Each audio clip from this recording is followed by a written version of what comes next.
அப்படியா மம்மி? இப்போ இந்த பாயசம் அப்படி இருக்கு மம்மி? உண்மையாக இருக்க சொல்லுங்கள். நான் பண்ண பாயசம் அதான் நல்லா இருக்குன்னுட்டேன். ஓ சூப்பர் சூப்பர்.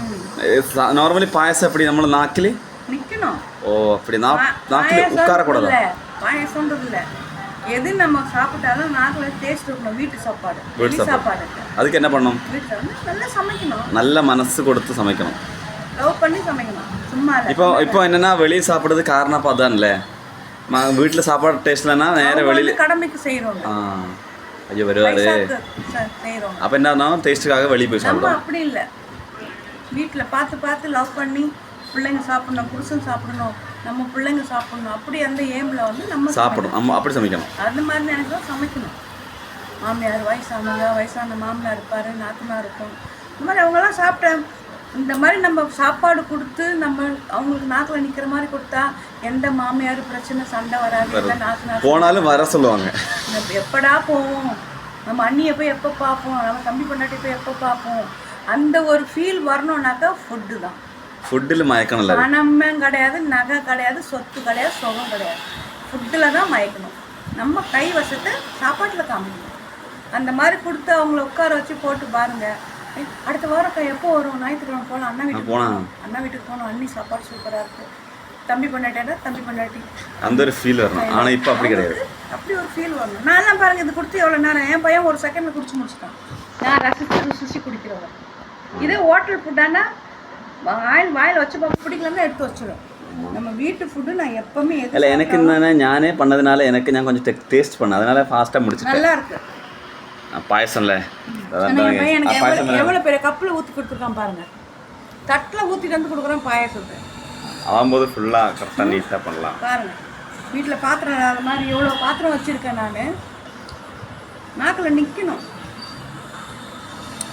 அப்போ உங்களாலே பண்ண முடியும். இதெல்லாம் நான் போய் என்ன போய் கம்பு சிஸ்டமில் போய் படிச்சுட்டு வரல, அம்மா செய்கிறத கண்ணில் பார்த்தேன்.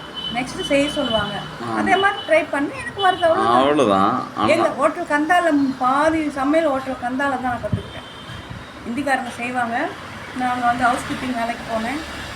வேலையும் பார்ப்பேன், அங்கேயும் ஒரு கண் இருக்கும், வேலையிலேயும் ஒரு கண் இருக்கும், அவனுக்கு பண்ணுறதுலேயும் கண் இருக்கும். ஆனால் கேட்க மாட்டேன், என்ன பண்ணுறீங்க ஏது பண்ணுறீங்க கேட்க மாட்டேன், மைண்டில் வச்சுப்பேன். வீட்டுக்கு வருவேன், எங்கள் ஹவுஸ் ஓனர் மருமகிட்ட சொல்லுவேன், மகான் இன்றைக்கி ஒரு ஃபுட்டு செய்யணுன்னு. என்கிட்ட மேலே இருக்குது பாத்திரம் எல்லாம் எனக்கு தேவையானதெல்லாம் இருக்குது. இருந்தாலும் அவளுக்கு நான் சொல்லி கொடுப்பேன், செய்வோம், உடனே செய்வோம். சரிக்கா நான் என்னென்ன வேணுமோ நான் வாங்கிட்டு வரணும், நான் சொல்கிறதெல்லாம் எழுதிக்கிட்டு அவன் பையன் தனுஷ்கிட்ட கொடுத்து வாங்கிட்டு வர சொல்லுவாள்.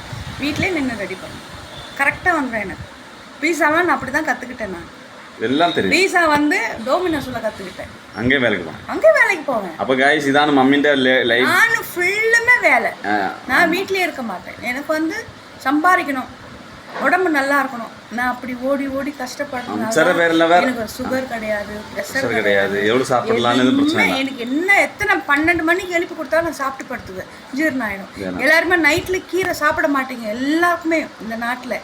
நான் நைட்டில் கீரை சாப்பிடுவேன், என் பையனும் சாப்பிடுவேன். வேற என்னன்னா எங்களுக்கு ஒன்றும் இப்போ வீட்டில் வேலை செய்யறதுல நிறைய பேர் எல்லாம் பார்க்கில் எல்லாம் நடக்குவாங்க, காலையில எல்லாம் நடக்குவாங்க. அது வாக்கிங் போகிறது எதுக்கு போகிறாங்க? சொட்டிங் வேறு வரணும்னு. ஆனால் எனக்கு அப்படி இல்லை. வீட்டில் வேலை கிச்சனில் போயிருக்கிற வேலை, காலையில் குனிஞ்சு நிமிர்ந்து வேலை பார்த்தாலுமே நம்மளுக்கு நோய் நொடி வராது, எந்த ப்ரெஷர் வராது. நமக்கு ஹாப்பியாக இருக்கும். நம்ம பண்ணுற சமையல்லையே கிச்சனில் எப்படா பொழுது விட எப்போ கிச்சனுக்கு போவோம், புருஷனுக்கு, பிள்ளைங்களுக்கு, அப்பா அம்மாவுக்கு, மாமியார் நாத்தனாருக்கு எப்போ செஞ்சு கொடுப்போன்னு அப்படி ஒரு மைண்டு கொண்டு வரணும். லவ் எல்லாத்துக்கும் லவ். ஆனால் அது யாருக்கும் தெரிய மாட்டேங்குது, புரிய மாட்டேங்குது. எல்லாரும் வேற ஏதோ உலக பார்வையில் எங்கேயோ ஓடுறீங்க, எல்லாம் எங்கெங்கேயோ ஓடுறீங்க. தப்பு இல்லை, ஓடுங்க. கஷ்டப்பட்டால் தான் பைசா கிடைக்கும். இருந்தாலும் வீட்டினோட பொறுப்பு லேடிஸ் கையில் தான் இருக்கணும். ஆம்பளைங்க வந்து சம்பாரிச்சு வந்தால் கொடுப்பாங்க. நம்ம அதை பொக்கிஷமாக வச்சு இதுக்கு இவ்வளோ செலவாகும், இதுக்கு இவ்வளோ செலவாகும் பார்த்து ஒரு ரூபானாலும் பார்த்து செலவு பண்ணுங்கள். லைஃப் நல்லாயிருக்கும். ஏன்னா இந்த காலத்தில் வந்து மணி ரொம்ப முக்கியம். நான் ஃபஸ்ட்டில் மணி மதிக்கவே மாட்டேன், என் பையனுக்கு தெரியும். ஆனால் இப்போது அதனோட வேல்யூ எனக்கு இப்போ தான் தெரியுது. அனாவசியமாக இருப்பேன். இப்போமா நான் அப்படி தான் இருக்கிறேன். எல்லாம் பெட்டியில் வச்சு பூட்டுவாங்க, எனக்கு அந்த பூட்டுற பழக்கமே கிடையாது.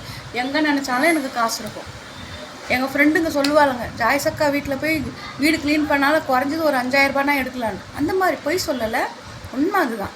இப்போ கூட எங்கள் பையன் ஒரு பர்ஸை எடுத்து பார்த்தான், அந்த காசு இருக்கிறத பார்த்தான். இருக்கும் எப்பவுமே நான் அங்கங்கே வைப்பேன். அவன் வேற எதுக்கும் ஒரு இதுக்காக எடுத்தான், இல்லை பேங்க் பாஸ்புக்குக்காக எடுத்தான். அதில் பைசா இருக்குது. நான் அது மாதிரி வைப்பேன் நான். ஏன்னா எனக்கு தெரியும், இருக்கிறது தெரியும். ஆனால் பைசா இல்லாமல் நம்ம இருக்கக்கூடாது. லேடிஸ் சொல்கிறதுக்கு நல்லா கேட்டுக்கோங்க. இல்லைன்னு நம்ம சொல்ல நம்மளுக்கு பெருத்துக்கிட்டே இருக்கும். ஆனால் ஒருத்தருங்க ஹெல்ப் கேட்டால் உதவி செய்யுங்க. முதல்ல அவங்க நல்லவங்களா கெட்டவங்களா பார்த்து அவங்க ஹெல்ப் பண்ணுங்கள். அதுக்குன்னு இருக்குதுன்னு அள்ளி கொடுத்துடாதீங்க. No return. ஆனால் உங்களுக்கு தெரியும் உங்களுக்கு கொடுக்கலாம், இவங்களுக்கு கொடுக்கக்கூடாது. ஆனால் நான்லாம் அப்படி இல்லைம்மா. காசெல்லாம் யார்கிட்டையும் கொடுக்க மாட்டேன், எந்த பொருளும் கொடுக்க மாட்டேன், அடுத்தவங்கக்கிட்ட இருந்து நான் வாங்க மாட்டேன். ஏன்னா நான் வளர்ந்த விதம் அப்படி. எங்கள் அப்பா அம்மா சொல்லி கொடுத்தது, என் கணவர் எனக்கு சொல்லி கொடுத்தது.